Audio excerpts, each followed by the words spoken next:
Okay, so this weekend I got out hunting, had a successful hunt, got a coyote. It was fun, but yet again we didn't get it on film, which I'm kind of disappointed about.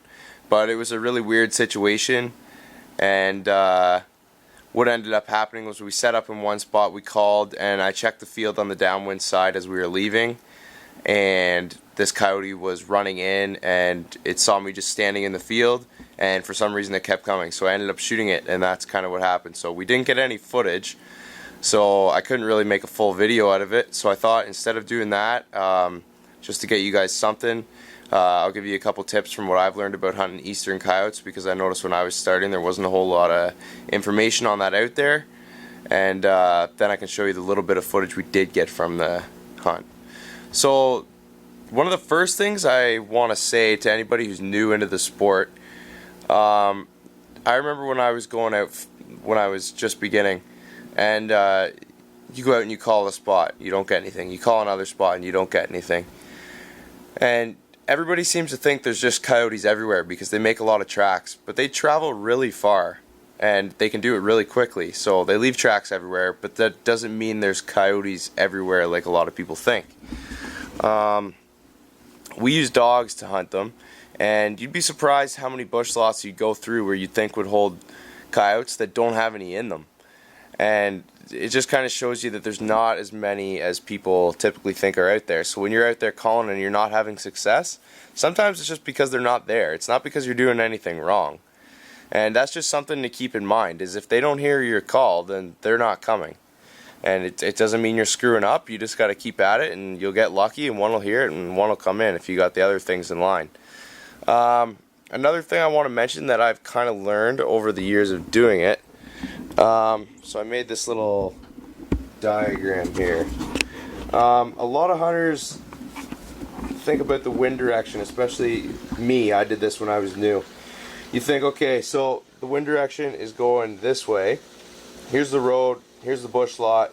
There's where the coyote is. They always seem to bed right in the middle of bush lots. We learned that with hunting with the dogs too. They don't like to bed on the outside. They always seem to go right for the middle. So in this situation, as a newbie, I would kind of come into the situation thinking, okay, the wind's coming this way. I'm going to go set up right here on this fence line. That way there's no possibility of the coyote coming out here and winding me without me getting a shot at him.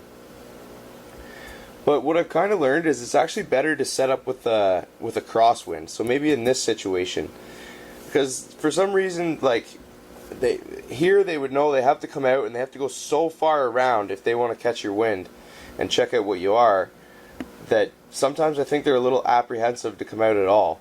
But when you have a situation like this and you got a nice crosswind, they think, okay, I'll just run out, come across to here, check out what it is, and then decide what they want to do.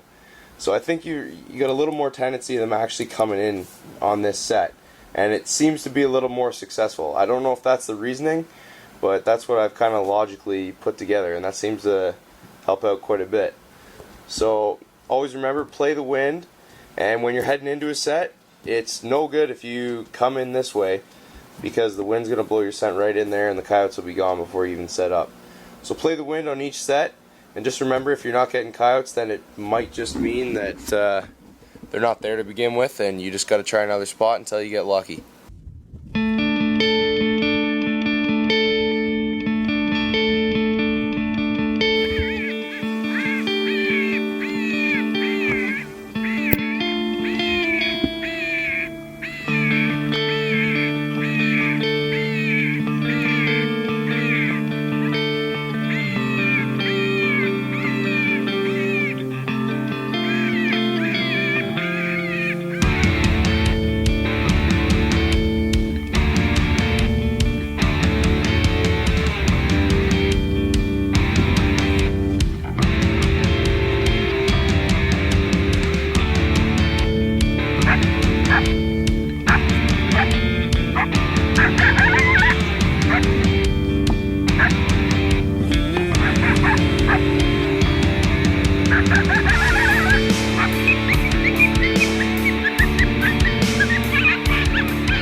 Did you get him?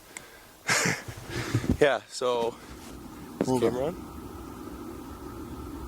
Yeah, I think you got him. Okay.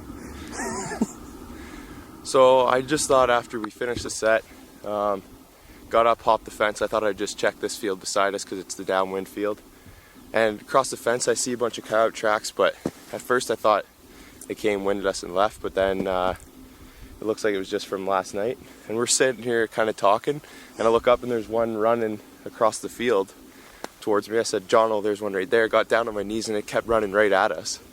And yeah, he just kept coming. He's probably, I don't know, 80 yards away. And I shot him on the run because he wouldn't stop.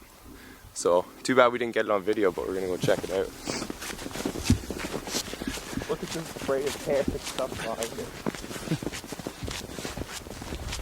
Wow, that's a nice pelt.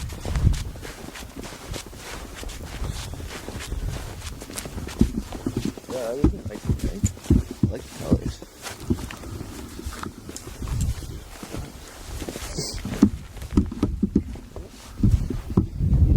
Himself a little bit. I think I hit him right there on the first one. Or maybe it was a little high. I think you hit him high in the back, and then you smoked him the second time, right? Yeah, I think I hit him right here. And then the second time maybe this way or something. That's what I got for not bringing the camera.